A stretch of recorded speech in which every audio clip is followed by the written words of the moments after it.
but you're not able to function normally at home as you perhaps once used to. And actually someone to help talk you through that, show you. Behind closed doors, a private conversation changed everything for William and Catherine. The couple wrestled with heavy thoughts.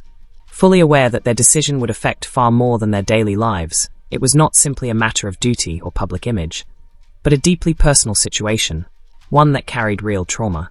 This was a decision neither planned nor taken lightly, yet something compelled them toward it, despite the heartbreak it promised. Late into the night at Adelaide Cottage, the lights burned long after their 3 children were asleep. The house was finally quiet, but the weight of the conversation they had been avoiding for weeks pressed down on them. Catherine curled on the sofa in her casual clothes, while William paced near the window, glancing at the darkness as if seeking answers in the shadows. Cold tea sat untouched on the table between them as silence stretched, heavy with all the unspoken fears they had tried to manage separately. The moment had been inevitable ever since the palace had presented their request 3 weeks earlier, a request that would fundamentally reshape how they raised their children, particularly George, by introducing formal training and responsibilities far beyond what seemed reasonable for a child his age. William understood the reasoning behind it. His father and senior advisors saw the necessity, but the cost to their family weighed heavily on them both. The palace's request weighed heavily on William and Catherine, despite being presented as a thoughtful plan for Prince George's future. The monarchy's senior advisors and King Charles emphasized duty, tradition, and historical precedent, but in the quiet of their home, watching their son sleep peacefully, those arguments felt distant.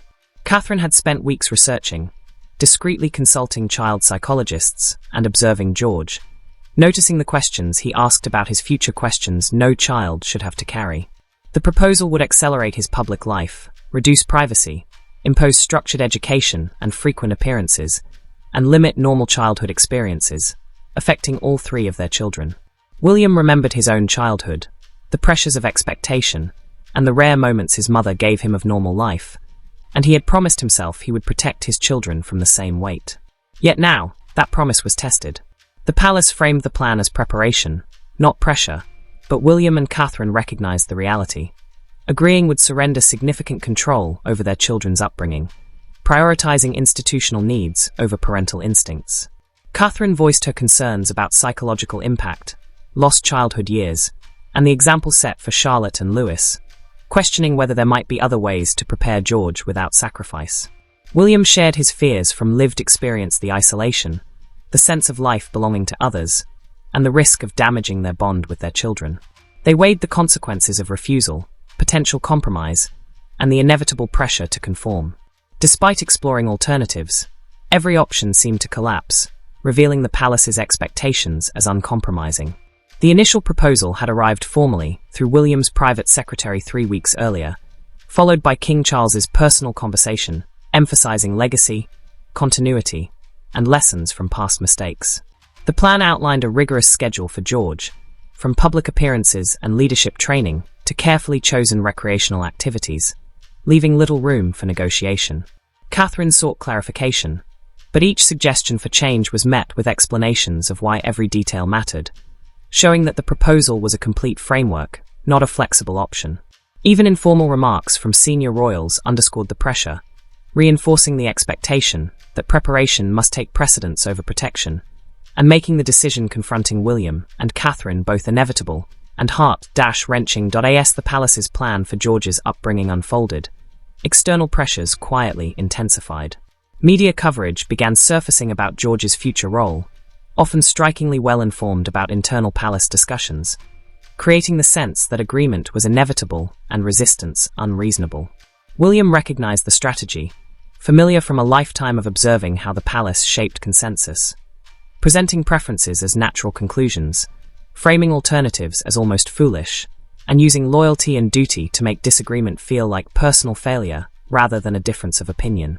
The approach was never overtly threatening, which made it all the more persuasive. Implicit warnings accompanied the proposal, pointing to previous generation struggles and linking early preparation to later success, while emphasizing public expectations, constitutional obligations, and the king's personal investment in the plan. Catherine, having experienced the palace's influence before regarding her own role, now watched it target her son, revealing a different instinctual response. She saw George treated as a future institution rather than a child, with public perception prioritized over personal development, and childhood framed as a sacrifice required by royal duty patterns echoing William's upbringing, but repackaged in modern language. The financial and logistical incentives added further pressure. Offers of additional staff, enhanced security, and expanded support framed as generosity, but understood by Catherine as institutional leverage, making parental choice subordinate to palace oversight. William attempted to negotiate modifications during a private lunch with his father, proposing ways to achieve the palace's goals while preserving more of George's childhood.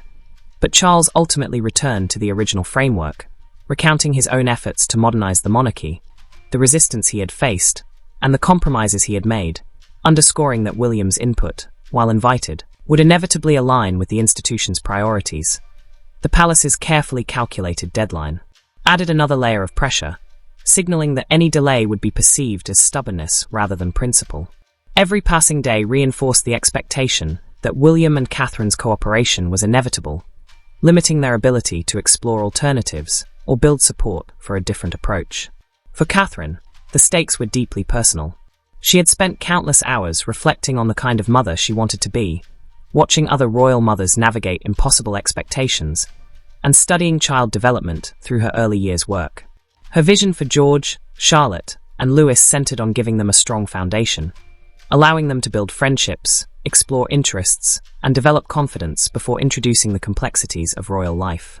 She worried that accelerating George into official duties and formal training would replace natural development with performance, creating anxiety and self-consciousness. Longer public appearances, constant scrutiny, and structured education focused on duty rather than curiosity would affect not only George but the entire family, straining sibling relationships and dividing parental attention. Catherine drew on her own childhood experiences, where freedom and protection allowed her to grow at her own pace and develop resilience essential for adult life. Conversations with child psychologists reinforced her instincts, emphasizing the importance of play, the risks of premature responsibility, and the dangers of children learning to perform rather than express genuine emotion. She wanted her children to grow into empathetic, creative, and adaptable adults, not compliant representatives molded to institutional needs. Every aspect of the palace proposal seemed to undermine this vision, prioritizing preparation and duty over genuine childhood development and emotional well-being, leaving Catherine deeply concerned about the long-term impact on the lives and characters of her children.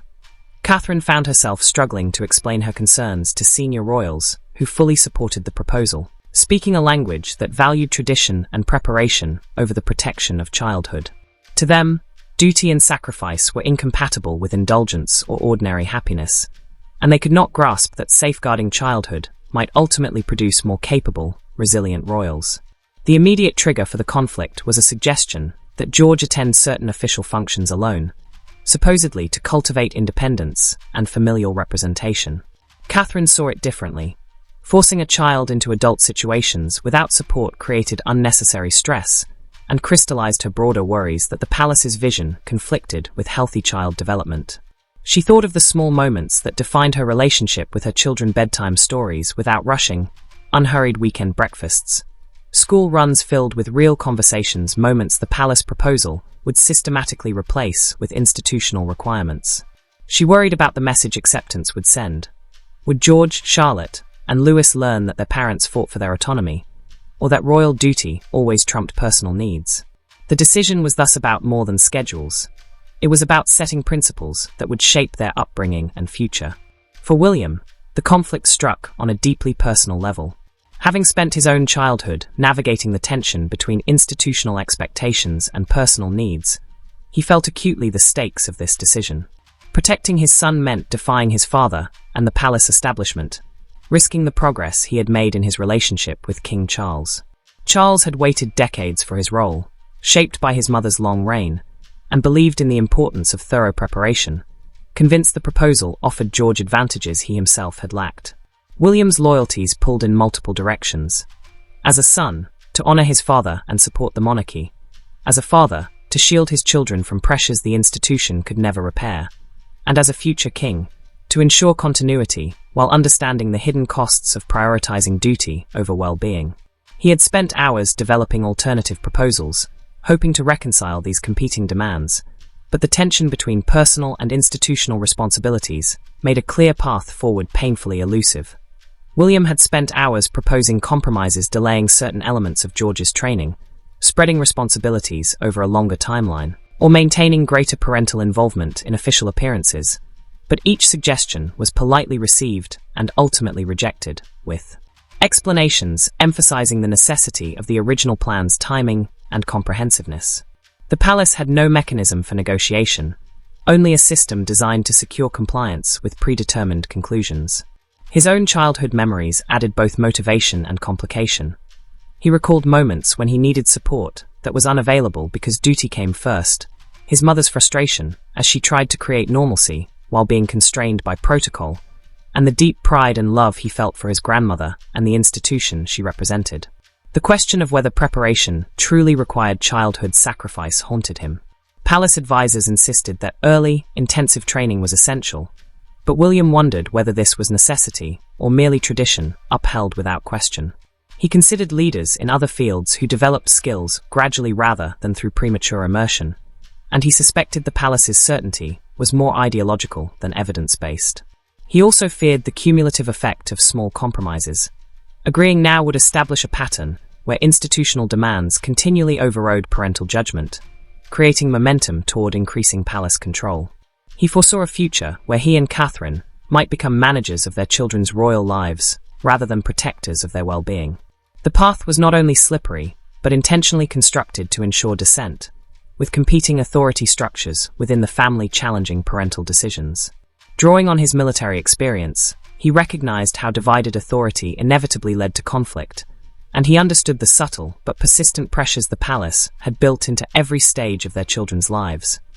Beyond the institutional and personal pressures, William also wrestled with the organizational dysfunction the proposal created, particularly the confusion it would cause for children trying to understand whose rules to follow and whose needs mattered most. He understood the political implications. Refusing the palace could be interpreted as challenging his father's authority, undermining the monarchy's long-standing institutional wisdom, and signaling to other royals that personal preference might take precedence over duty. The media would likely magnify any visible disagreement, turning a private family matter into public drama that could harm the monarchy's image.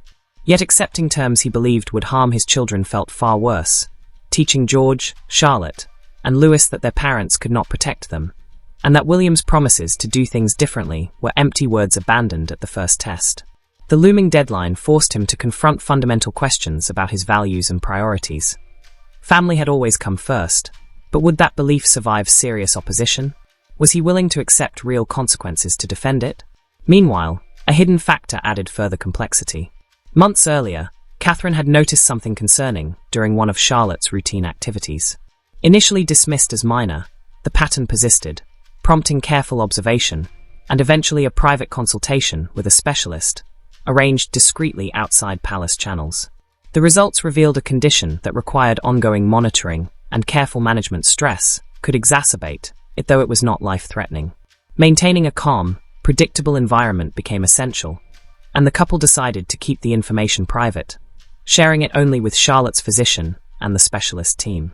The diagnosis intensified the implications of George's proposed schedule, which would disrupt family routines, increase household stress, and reduce parental availability precisely when Charlotte needed stability and attention.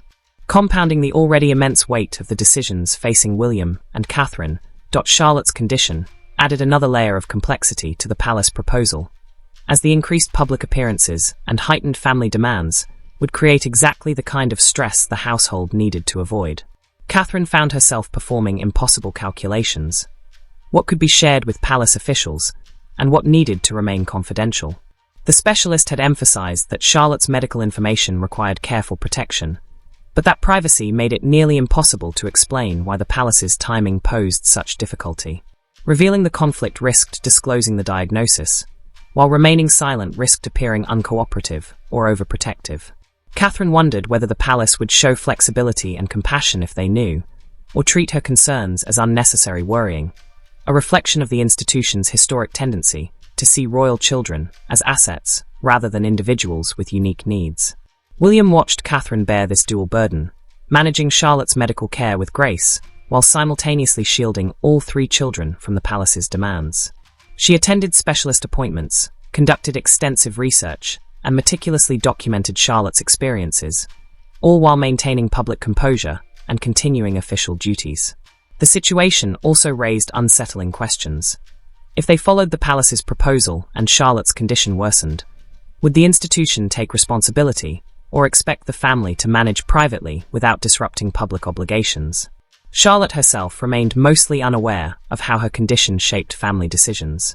Her parents explained it in age-appropriate terms, helping her understand her experiences without anxiety, and worked tirelessly to keep adult pressures separate from her childhood, though the balance was delicate and often challenging.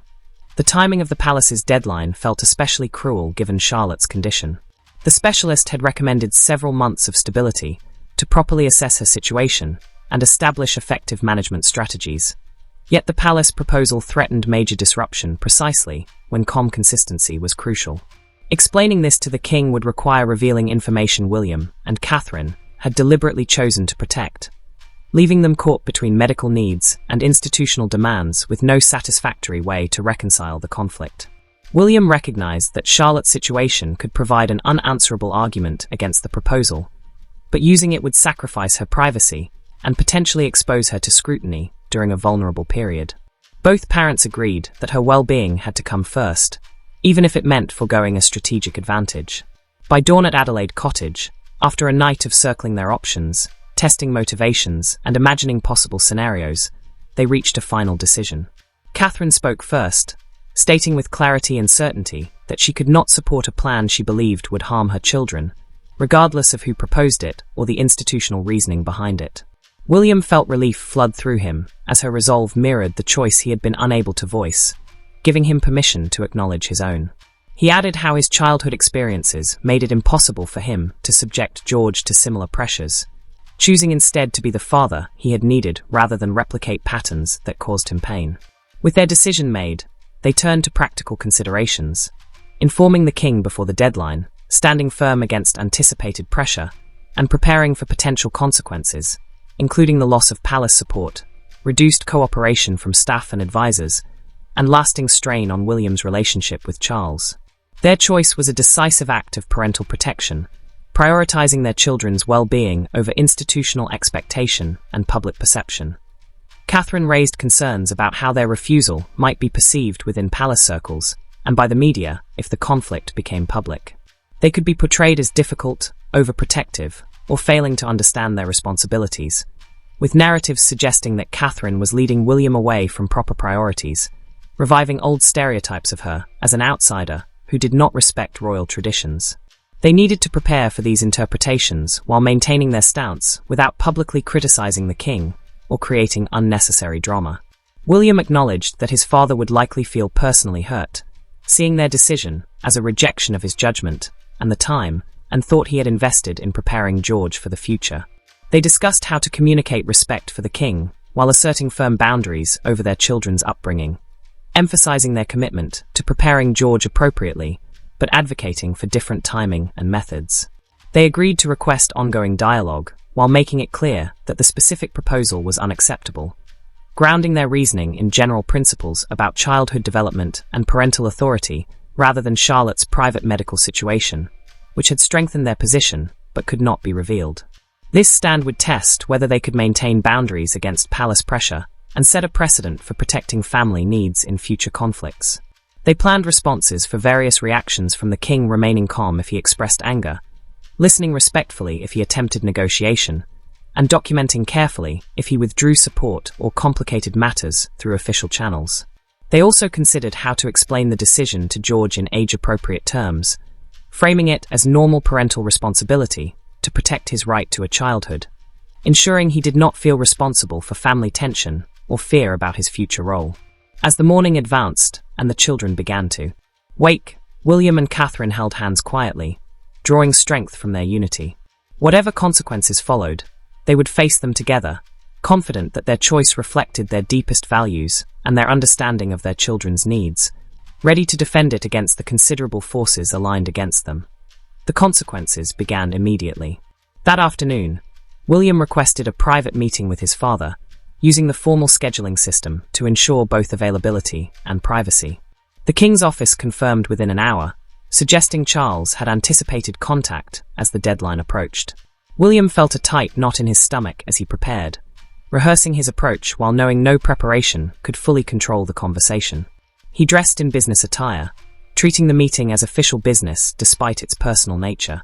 Catherine had offered to attend, presenting a united front, but William chose to meet his father alone, wanting to shield her from the initial disappointment and address the discussion as son to father. He promised to report everything honestly and request a follow-up meeting, including Catherine if needed. The drive to Clarence's house felt unusually long, giving him time to center himself, recall why the decision mattered, and focus on communicating respect for his father while maintaining firm boundaries. He reminded himself that protecting Catherine and the children justified the discomfort ahead. Charles received him in the same study where they had discussed the original proposal, a detail that felt significant, though William could not pinpoint why. His father's expression was neutral, professionally pleasant, but revealing nothing of his true thoughts. After brief pleasantries, Charles gestured toward the chairs near the fireplace, creating a setting that appeared casual despite the tension. William noted details with unusual clarity, the way his father's fingers drummed against the chair arm. The teacup positions neither would likely touch. He intended to ease into the topic, but found himself speaking directly, stating clearly that he and Catherine had carefully considered the palace proposal and could not accept its terms. He explained their reasoning broadly, emphasizing age appropriateness and the importance of protecting childhood without criticizing the proposal itself. He spoke steadily, watching his father's face while resisting any reaction that might derail him. After a long pause, Charles responded slowly, each sentence conveying disappointment beneath a surface of composure, questioning whether William fully understood the implications of their decision. Charles challenged William on whether he fully understood the challenges George would face and whether delaying preparation would serve anyone's interests. He suggested that Catherine's lack of royal upbringing might be influencing their judgment, causing them to overvalue ordinary childhood experiences at the expense of necessary training. The comment triggered William's defensive instincts, but he responded calmly, acknowledging that his wife's perspective differed from someone raised in the system, while emphasizing that her outside viewpoint provided valuable balance. He reminded his father that his own experiences offered insight into the costs of premature royal pressure, insight that should inform current decisions rather than be dismissed. William tried to redirect the conversation toward common ground, but Charles shifted to the institutional perspective, highlighting the expertise and thought behind the proposal and suggesting that rejecting it meant dismissing collective wisdom. He pointed to other senior royals who supported the plan, implying that William and Catherine were isolating themselves by resisting, framing the disagreement not just as a personal dispute, but as a challenge to the broader establishment's judgment. William felt the weight of these arguments but recognized them as strategic pressure rather than critical reasoning, questioning whether expertise in protocol and tradition translated to expertise in child development and family dynamics. He also noted that previous generations' decisions, once supported by the same royals, had proven problematic. The conversation stretched over an hour, circling the core disagreement without resolution, with Charles alternating between emotional appeals about their improving relationship and practical warnings about the consequences of refusal. William remained firm, maintaining composure and seeking to preserve their personal relationship despite failing to reach agreement. Eventually, Charles appeared to accept that William would not be persuaded, though he implied the decision was temporary and warned that palace support and cooperation would be affected. William left the meeting drained, but relieved to have stated his position clearly, knowing this was only the beginning of a longer conflict. He called Catherine from the car, and together they processed the conversation, confirmed their commitment to each other and their decision, and prepared for anticipated and unforeseen pressures ahead.